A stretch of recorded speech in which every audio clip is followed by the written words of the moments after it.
State quota MBBS BDS group A cap round 2 ची जी process आहे ना आजपासून चालू होत आहे. 19/9/2025 ला तुम्हाला सीट मॅट्रिक्स मिळणार आहे.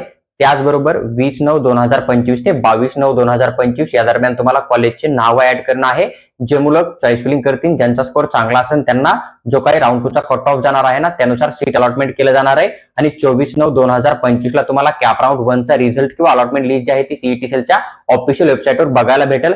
ज्या मुलांना कॅप राऊंड 2 मध्ये सीट अलॉटमेंट होणार आहे त्यांना कॉलेज जॉईन करून बेटरमेंटला अप्लाय करण्यासाठी किंवा मग त्याच कॉलेजमध्ये रिटेन्शन फॉर्म भरून तिथून आपली डिग्री कंटिन्यू करण्यासाठी जवळपास 25/9/2025 ते 29/9/2025 संध्याकाळी 5:30 वाजेपर्यंत टाइम दिलेला आहे. तर या टायमिंग मध्ये तुम्ही जाऊन तुमचे ऍडमिशन कन्फर्म करू शकता, रिटेन्शन भरू शकता किंवा मग कॉलेजला जॉईन करून तुम्ही थर्ड राऊंडला बेटरमेंटसाठी पण अप्लाय करू शकता. कॅप राऊंड जो सेकंड होता ग्रुप ए चा त्याच्याबद्दल जी महत्वाची अपडेट होती ती मी तुमच्याबरोबर शेअर केली आहे. तुम्हाला जर असेच इम्पॉर्टंट व्हिडिओ हवे असतील तर तुम्ही चॅनलला सबस्क्राईब करून आमच्यासोबत जुळून राहा.